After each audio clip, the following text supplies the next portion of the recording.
fois que je fais du VTT. Au bout de 20 km, j'en ai marre.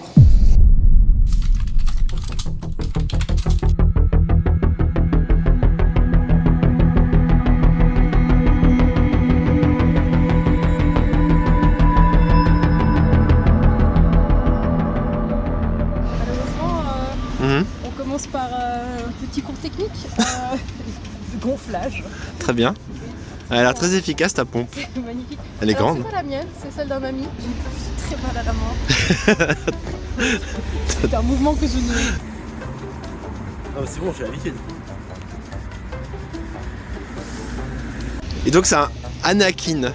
Anakin, Waouh. comme tu sais, Star Wars. Est-ce que tu peux nous présenter les particularités de ce vélo? Qu'est-ce qu'il a de particulier? Alors non. Si. Alors particularité, c'est que ce motif qui ne sont pas des stickers. En fait, c'est de la fibre de carbone. Waouh. Qui est visible et qui n'a pas été peint. Donc voilà, il est apparent et c'est des fibres de carbone apparentes. Très bien. À part cela, il est monté en XT. Et voilà. En plus, c'est même pas vrai parce qu'il a un dérailleur XTR. Donc la partie gravel va être assumée par Sylvain, ici présent. Non, j'essaie de me rappeler si tu avais mis un nom. Changer de nom, moi. Oui. Du coup, c'est la classe. C'est naze. C'est naze. Donc présente-nous ton vélo gravel. Ah mais c'est simple, c'est un Canyon Grail il y a quelques années, l'ancien, simple, efficace, tout pour gagner aujourd'hui. Voilà. Donc Aline, en fait aujourd'hui si on fait cette sortie, c'est pour trancher une question qui n'a jamais de la vie été évoquée sur internet, sur YouTube, ni dans l'univers en fait. Jamais. Et cette question c'est de savoir si un VTT ou un gravel sont comparables dans des chemins moyennement techniques, c'est ça? Ouais, c'est ça. Voilà. Pardon, j'ai mes lunettes qui sont pleines de buée. Voilà, des lunettes à 800 balles, voilà. Pleines de buée, super. Ouais. Okay. Oui, alors qui du gravel ou du VTT sera plus adapté sur un parcours qu'on a choisi de type VTT? Voilà, donc, que tu as choisi de type VTT du coup. Par hasard. Hasard de dingue. Ouais, incroyable. De dingue, ouais. Dans ce coin, il n'y a que des chemins de VTT. Voilà, montre la suspension, ils vont être contents les gens. Voilà, c'est bien. Voilà, c'est fantastique. Voilà, et donc on va essayer de trouver 4 ou 5 défis qui vont permettre de trancher ça. Et aucune tricherie sera acceptée pendant ce parcours? Oui, alors ça te connaissant, on va donc voir. On part. Ouais, oui, on verra. Hein.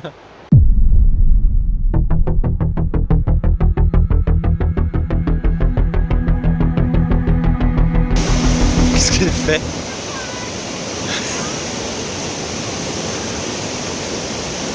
T'as dit cyclocross? Alors, premier passage technique. Qui du gravel ou du VTT sera gagnant? Sylvain se lance avec son Canyon Grail double barre. Attention, une pleine maîtrise de ses mouvements. Voilà, parfait. Premier défi réussi pour le gravel. Pas mal. Bien joué. Passage technique hein, donc de la part d'Aline dont on voit la stabilité.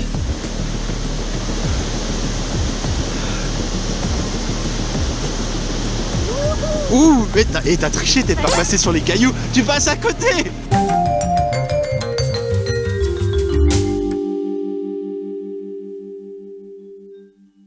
On a trouvé une montée absolument horrible. Oui, elle est horrible. Oui, et pour dire la vérité, on l'a déjà passé avec plus ou moins de succès. 1 sur 2 à passer, voilà. Je vous laisse deviner qui. Ouais. C'est un mensonge, mais c'est pas grave, on va donc filmer la preuve hein, de ça, on va refaire cette montée, ça va être notre défi numéro 2. Défi numéro 2, la montée de la mort.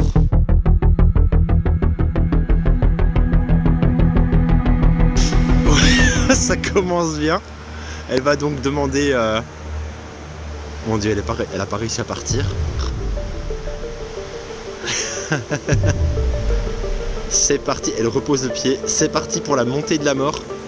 Aline qui va donc défendre les couleurs du VTT. Hein, qui va donc défendre le défi là.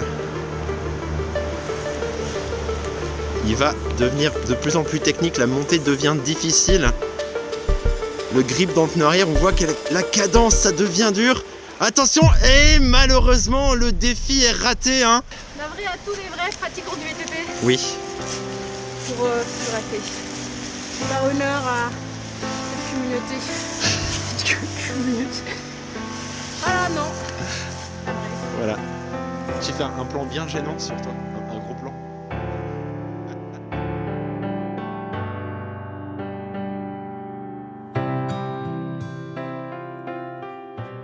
Pour les couleurs du gravel. Pour toutes ces personnes pratiquant le VTT depuis plus de 2 mois, je suis désolée. Je suis qu'une cycliste gravel désespérée. Voilà donc le défi. Sans les mains, oui. Ça va très mal se finir cette journée. Et passage réussi à mon avis. Oh là là.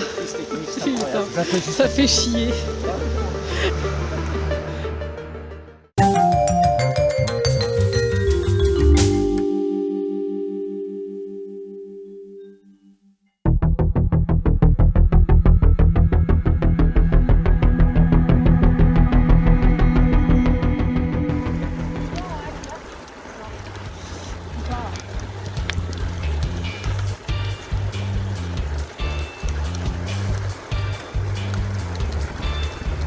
Ça c'est pas vraiment un défi Aline, mais tu disais que sur la route ou les chemins bétonnés c'était quand même aussi un peu moins agréable qu'un gravel. Bah non, regarde.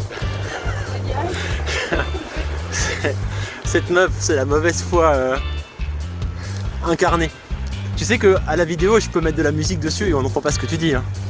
Et après je dirais aux gens que je me suis laissé ralentir exprès. Mais ils croiront pas parce qu'ils lisent sous les lèvres. Ouais. D'accord. Parce que ton audience est une audience de qualité.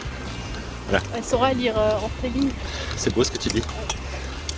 Non, c'est vrai, sur le VTT en fait. Bon là j'ai enlevé les suspensions, qui devraient être assez rigides. Mais il faut quand même mettre plus de puissance, j'ai l'impression. Tu sais que ce qu'il te faut c'est peut-être un gravel avec une suspension avant. Ah ouais. Comme Mais ça devient lourd aussi après, non? bon non, maintenant il y a des fourches assez... La gamme Explore de SRAM. Ah pardon, je t'ai dépassé. Désolé.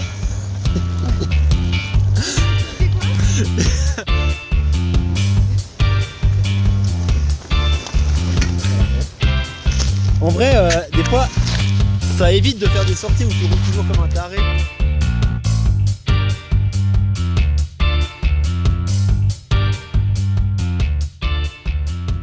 Épreuve, on sait plus trop combien, mais une épreuve qui va, je pense, déterminer le résultat de ce test. Là, quand même, il y a une grosse branche. Elle est vraiment extrêmement haute. On voit, hein, c'est vraiment un passage très très technique. Et voilà, reste encore à déterminer si le saut va se faire ici ou bien là. Mais en tout cas, le saut de la mort, mesdames et messieurs.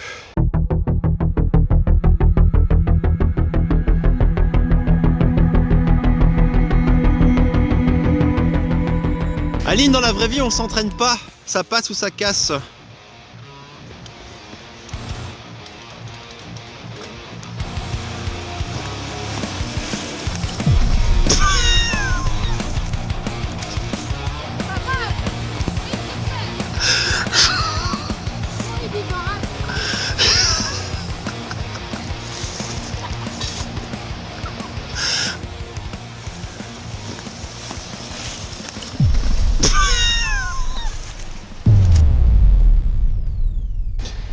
Tous les cyclistes de gravel, c'est pour votre honneur que je fais ça. Ouais, les vaches derrière, elles font... La deuxième tentative de saut. Ouais, pas mal. Tentative de saut. Ouais, pas mal.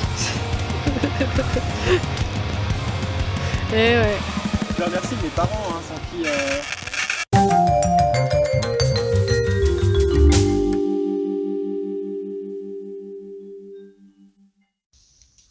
Bon, Aline, il va falloir avouer que c'est toi qui a déterminé par quel chemin on passerait. Ouais. C'est quand même assez beau, hein. Enfin, la vérité Éclate au grand jour. éclate au grand jour. Bam. On a dit poétique, on n'a pas... Ouais, voilà. Ouais.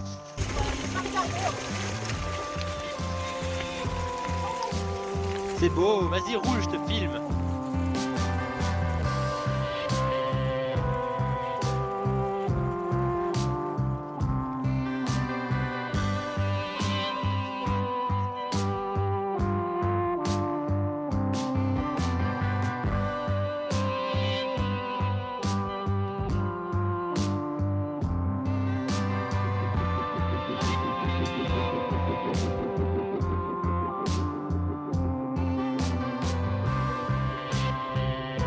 Avec un peu de retard, voici Sylvain, le youtubeur.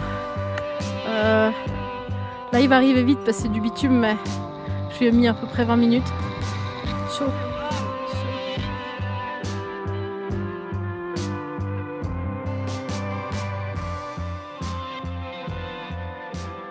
On peut même faire un clap. Comme ça. T'as vu que cette caméra elle nous rend beau? En fait, ouais, t'as mis des filtres. T'as mis des filtres. Non, on est naturellement beau. T'as mis... Comment s'appelle le filtre? Filtre beauté, je sais pas mis de filtre. Allez, non, on va remettre un peu de sérieux dans cette journée qui a du coup fait l'objet de plusieurs défis qui visaient à savoir si le gravel ou le VTT c'était mieux dans des conditions moyennement techniques. Oui, tout à fait. Mais du coup, tu m'as fait part de réflexions très intéressantes tout à l'heure lorsqu'on roulait. Est-ce que tu pourrais nous les redire? Donc je précise, comme j'ai déjà fait plusieurs fois durant cette journée, que je ne suis pas une grande VTTiste. J'ai fait 5 sorties de ma vie. C'est la 5e. Donc je crois qu'il me manque des techniques pour vraiment aller au bout de ce sujet. Mais à chaque fois que je fais du VTT, au bout de 20 km, j'en ai marre. J'en ai vraiment marre et je me dis que c'est bon, j'ai fait ma journée et j'ai l'impression que ce vélo, que le VTT, alors qu'il est pas lourd, il fait 10 kg pour un VTT, c'est vraiment pas lourd, c'est un vélo super léger. Et par contre la position, le setting et tout fait que j'ai l'impression d'être beaucoup en arrière et j'ai toujours l'impression de traîner et avec ses roues énormes et avec ses pneus énormes, j'ai l'impression de tout le temps être à la ramasse et qu'en fait c'est difficile tout le temps. Donc les montées sont difficiles parce que techniquement je les maîtrise pas trop et à plat aussi et sur le bitume aussi parce que du coup j'avance pas. Et on était en gravel, tu étais en gravel à côté de moi et je voyais que j'avais envie d'être sur mon gravel en fait. Et je pense que voilà. Il y a plein d'éléments positifs, mais moi, il me freine et c'est incroyable à quel point il y a une différence pour moi. C'était intéressant parce que de mon côté, je suis en train d'enregistrer le son avec ça parce que il risque d'y avoir pas mal de bruit autour. Oui, bonjour, allô. Mon son sera... Oui, alors moi, j'ai trouvé que... Non, c'était intéressant parce que j'ai pu l'essayer, ton vélo, et c'est vrai que j'ai pas beaucoup fait de VTT depuis longtemps. Ce qui est assez particulier, c'est la manière dont les virages se gèrent. La direction est très très différente d'un vélo de gravel. Et moi, j'avais trouvé un truc très particulier, c'était ton pédalier ovale que j'avais jamais essayé non plus et qui est vraiment très bizarre. Ça donne l'impression de pédaler un peu carré, ouais. Peut-être une chose que je changerais parce que j'ai l'habitude d'avoir des pédaliers ronds. Et moi, ce que je retirerais de cette journée, on a fait 35 km, je crois, et quelque chose comme 400 ou 500 mètres de montée. 600. Ok. Et un com. Oui, alors bon. Parenthèse, on va parler du QOM d'Aline, qui était donc un QOM à 2,7 km/h. Hein. C'était ça, hein, dans une montée. Ah oui. Impressionnant. Oui, c'est impressionnant. Les gens nous ont vus, il y avait une horde de fans qui nous ont arrêtés. Mais je pense que c'est une pratique complètement différente et ce serait intéressant de voir si tu progresses sur ce VTT parce que c'est assez difficile à appréhender, je l'ai vu aussi. Oui. Par contre, j'ai remarqué que quand tu traces et que le sol est assez irrégulier, ça passe beaucoup mieux qu'un gravel.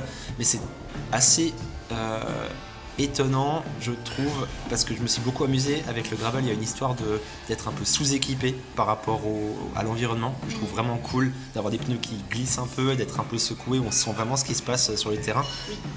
Je pense que, mis à part ça, aujourd'hui, avec de l'entraînement de ta part ou du mien, le meilleur outil aurait été le VTT. Je pense aussi. Je pense. Mais c'est le gravel qui a gagné.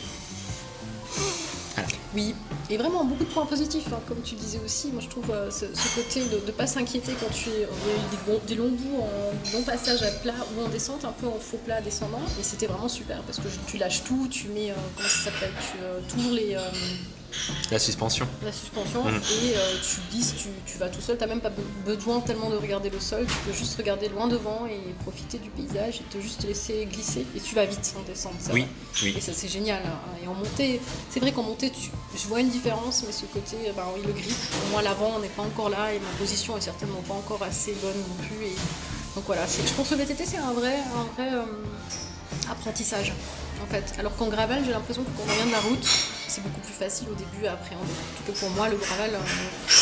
Mais c'est vrai, c'est ce que je disais aussi, depuis que je roule en VTT, que j'ai roulé quelques fois en VTT, à chaque fois que je remonte sur mon gravel après, c'est plus facile et je me sens mieux. Donc techniquement, j'ai moins peur et ça m'a, je pense, libéré un peu de certaines peurs que j'avais en gravel. Donc je vais mieux en gravel depuis que j'ai fait quelques sorties VTT. Donc à voir sur la durée. Est-ce que ce serait pas la conclusion de dire que le VTT c'est un apprentissage? Trop parler, c'est ça. Non mais je couperai, t'inquiète. C'est bon.